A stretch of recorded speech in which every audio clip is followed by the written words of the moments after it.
Olá, meus amados irmãos, a graça e a paz.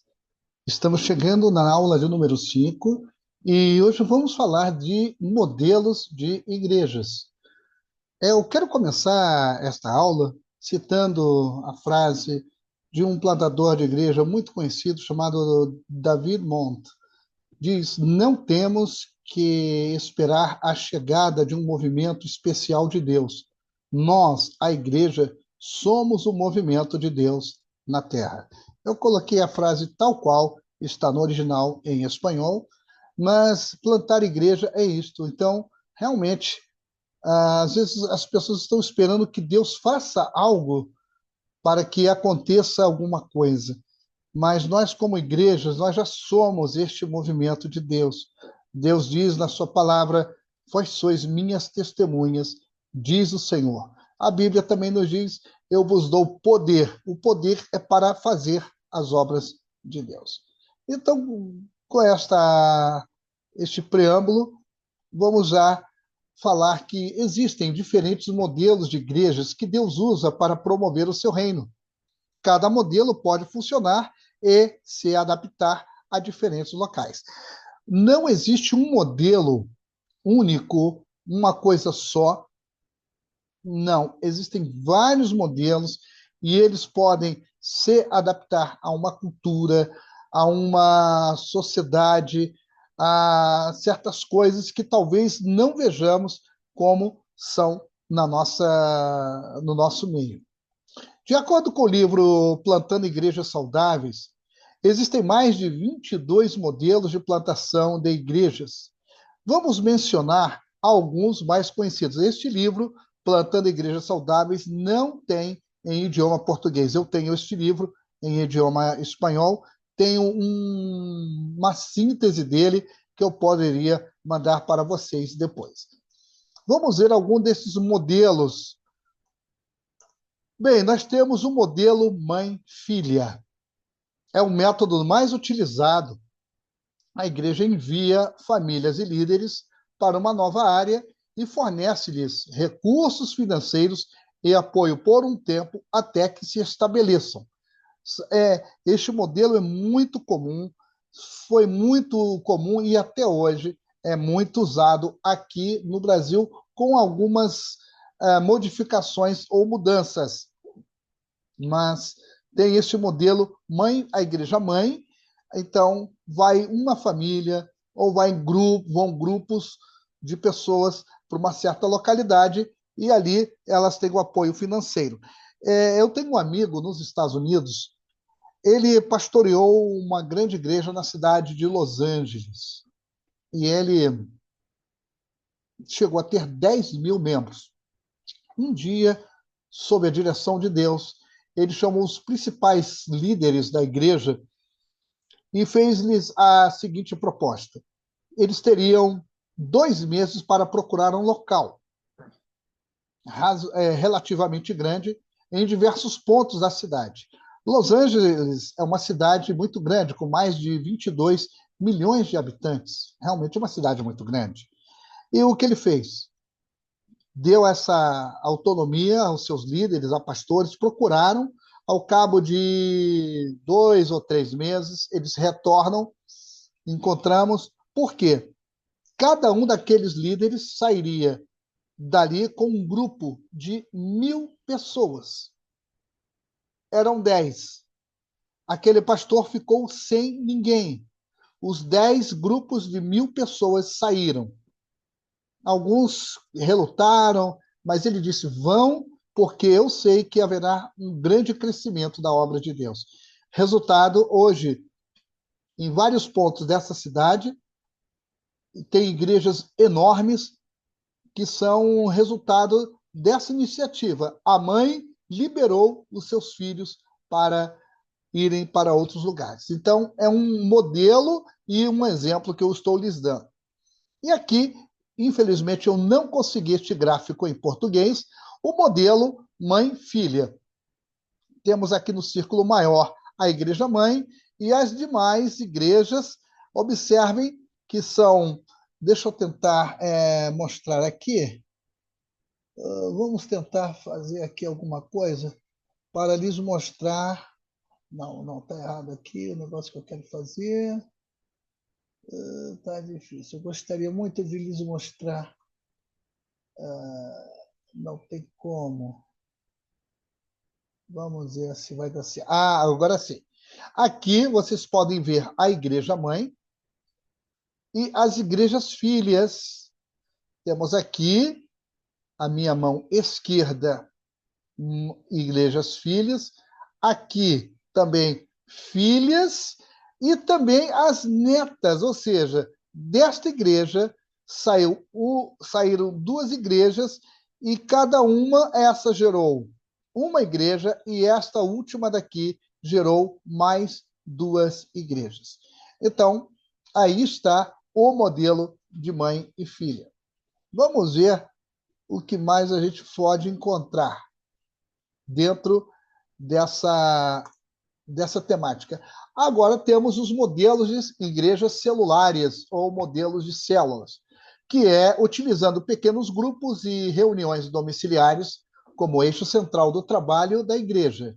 Isso antecipa a multiplicação de células e, consequentemente, de líderes. Quando a gente fala, principalmente no contexto brasileiro, de modelos de igrejas celulares, há muita resistência, há muito preconceito, mas, infelizmente, este modelo celular aqui no Brasil ele foi deturpado por mentes desonestas, por líderes gananciosos, que pensavam só no seu lucro. Mas o modelo celular é um modelo que começou, talvez, há uns 50 anos atrás ou mais, na Coreia do Sul, a Igreja do Evangelho Pleno, que era pastoreada pelo pastor Paul Yong-cho, uma igreja que chegou a ter 1 milhão de membros na cidade de Seul, Coreia do Sul. E a igreja se multiplicou através de células. Ele, inclusive, foi autor de vários livros, como um deles foi O Crescimento da Igreja e os Grupos Familiares. Foi um best-seller nos anos 80. Eu li muito este livro. E eu mesmo, no Peru, eu apliquei este modelo e eu pude ver como houve multiplicação, como houve crescimento, não somente da obra de Deus, mas dos obreiros. Eu citei em aulas anteriores aquela irmã lá do Peru, a irmã Justina, que ela foi uma líder de célula. Está viva, ela está com 85 anos, ela é diaconisa na igreja onde eu pastoreei, e ela foi uma grande líder naquele tempo, assim como tantos outros irmãos que nós capacitamos. Então, aí está o modelo celular. Vamos ver aqui como é que se dá o modelo celular. Aqui nós vemos os novos contatos evangelísticos, aquilo que nós já falamos. Aí temos os grupos células, ou seja, é um grupo que pode ter no máximo 15 pessoas por uma questão óbvia. Você não vai botar 50 pessoas num apartamento e não, você coloca um grupo pequeno, aquele grupo se desenvolve, havendo crescimento, há a chamada multiplicação. Ou seja, digamos que de uma célula aqui nós vamos gerar 3 novas células. Imagina, aqui temos, digamos, uma igreja, temos aqui, vamos contar as bolinhas, 1, 2, 3, 4, 5 bolinhas. Esta igreja de 5 bolinhas, ela gera 3 novas células de ambas, cada uma com 5 bolinhas, ou vamos dizer, membros, ou seja, de uma, agora nós temos 15. E dentro da célula, líderes podem ser desenvolvidos. Estes líderes sendo desenvolvidos, ensinados, capacitados, imaginem que eles vão pegar uma dessas células e observem como se dá a multiplicação, que os especialistas chamam de congregação celular e a geração de novos grupos. Isto, quando é usado com escrúpulo, com honestidade, é realmente uma bênção. Então, aí temos o modelo celular. Temos o modelo pioneiro independente. Neste modelo, a igreja é estabelecida em um local anteriormente não evangelizado.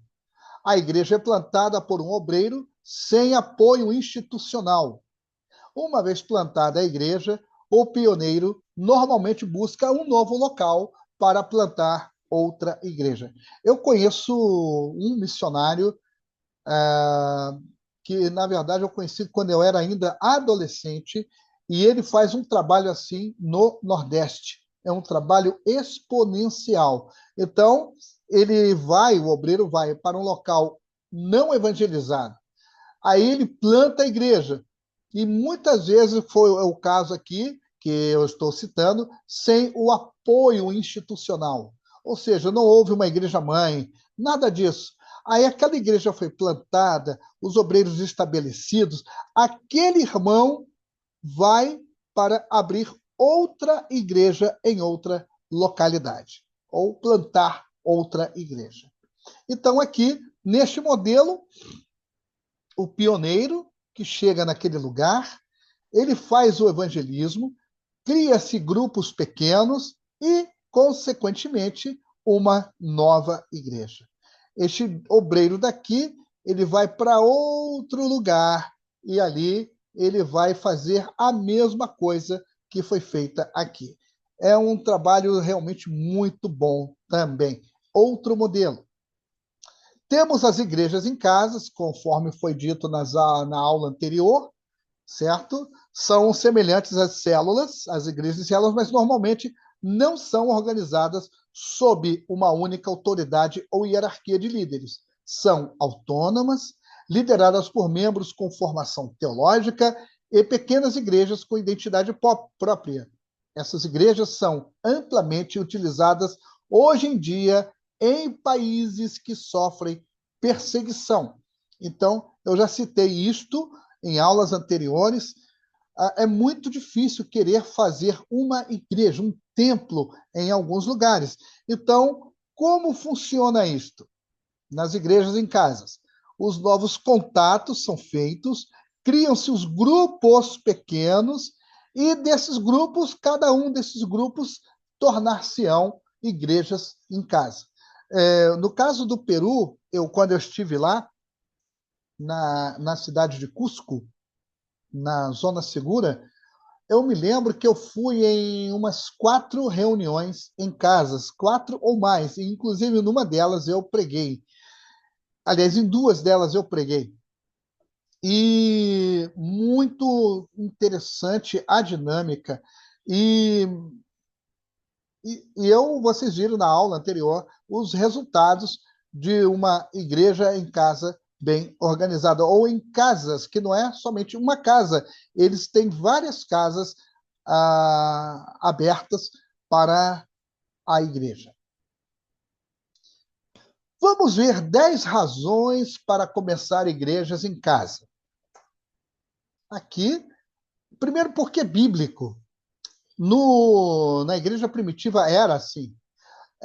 Esse modelo foi estabelecido por Jesus, pelos apóstolos, pelo modelo seguido pela igreja primitiva durante os 3 primeiros séculos e nos movimentos de reforma ao longo da história da igreja.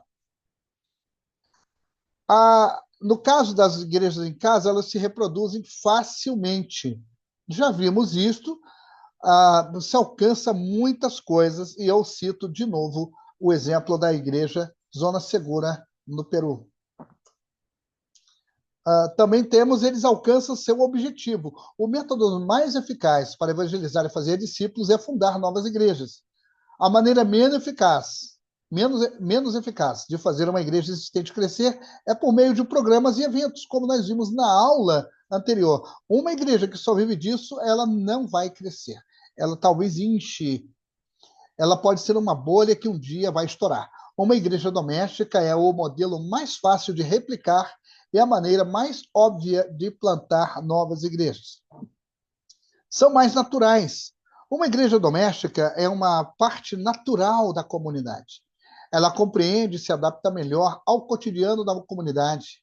compartilha experiências comuns com seus vizinhos enquanto caminha entre eles em suas vidas cotidianas. É até interessante porque, por exemplo, se na minha vizinhança eu tenho, digamos, eu sou líder de uma igreja em casa, e os meus vizinhos vão àquela igreja, eles vão ver o meu dia a dia, eles vão saber quem eu sou, e com isso eu ganho mais confiança e mais credibilidade. É, é uma coisa realmente muito interessante.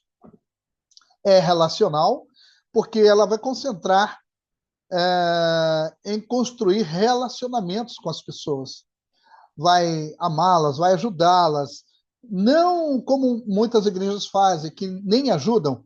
Numa igreja em casa, há mais intimidade. Então, não se trata de uma série de reuniões, programas e eventos, mas sim de viver e ministrar uns aos outros. Então, a gente economiza numa igreja em casa muita coisa, até dinheiro em termos de aluguel, e essas coisas todas. São flexíveis, são mais leves, mais móveis, são mais flexíveis, adaptam-se facilmente às mudanças e necessidades do seu ambiente. Ministram e são sal e luz na sua comunidade, porque não seguem um programa ou calendário anual. Lá no Chile, há 6 anos atrás, também começamos assim, com uma igreja em uma casa. E às vezes, propositalmente, nós, cada domingo, fazíamos a reunião numa casa. Até que vimos que realmente uma casa não tinha condições, por uma questão de testemunho. Depois, no ano seguinte, ao começo dessas igrejas, veio a pandemia e nós conseguimos manter a membresia, os nossos cultos e tudo mais. Após a Covid, a pandemia da Covid, nós continuamos nos reunindo numa casa e este ano, com a ida da nossa equipe missionária lá no Chile, nós abençoamos, através de uma irmã, nós abençoamos a nossa igreja, ela está pagando o aluguel de um local e eles estão se desenvolvendo. Todos são importantes. Cada crente é uma igreja doméstica, uma raça eleita, como diz a palavra, um sacerdócio real, uma nação santa, um povo especial. Isso significa que cada crente tem um papel e uma missão importantes: desenvolver seus dons e talentos para a edificação de outros e o cumprimento da missão. Nas reuniões, todos participam para a edificação do corpo de Cristo. Não é como nas igrejas formais, nos templos, onde sempre um grupo que lidera, sempre um grupo que canta, sempre um grupo que ora. Numa igreja em casa, todos podem participar. Eles se multiplicam. Claro, vai haver multiplicação. É uma coisa muito importante. As reuniões em casa facilitam o cumprimento da grande comissão, porque ali você está pregando o evangelho, você está dando testemunho de Jesus. E com isto, claro, eu não estou dizendo que não haja nada errado com os prédios, mas não estar presos a eles facilita fazer discípulos em nossa Jerusalém, Judeia, Samaria e até os confins da terra. São econômicas, porque tem pouquíssimas despesas. Não pagam terrenos, prédio, custos de manutenção, programas ou salários. Todos os fundos arrecadados vão diretamente para a missão da igreja. A igreja doméstica típica investe 10% em si mesma e 90% em outras pessoas fora da casa. Então, observe que é uma coisa muito interessante, e eu me lembro lá no Peru, que nós, nas igrejas que nós tínhamos em casa, havia ali a oferta. E a igreja sede, a igreja que patrocinou, que abriu as células ou as igrejas em casa, a gente não recebia nada. Eu não recebia nada. Então, o que foi determinado? Que aquele dinheiro seria usado para pagar algum gasto com luz, com água na casa, porque pessoas vão usar a luz, vão gastar água, certo? Material evangelístico, material de discipulado, e também era usado no transporte, porque muitas pessoas que se convertiam, queriam ir à igreja domingo, então a própria igreja em casa pagava o transporte desses irmãos. E além de outras coisas, dava para ajudar as pessoas necessitadas e tudo mais. Foi realmente muito bom. São imediatas. Não há necessidade de esperar por dinheiro, alugar um espaço ou adquirir um terreno. Ter um local para reunir 5 ou 20 pessoas é tudo que é necessário para começar uma nova igreja. Como modelo de igreja doméstica ou igreja em casa, é tão simples, é facilmente reproduzível e rapidamente estabelecido. Então, aqui nós vemos os 10 passos para nós termos uma igreja em casa. No caso, me refiro sempre ao campo missionário, na plantação de uma igreja. Aí está um dos modelos. Na nossa próxima e última aula, nós vamos ver alguns outros modelos e espero que isto seja de uma boa ferramenta para vocês, meus queridos irmãos. Que Deus abençoe vocês rica e abundantemente no nome do Senhor.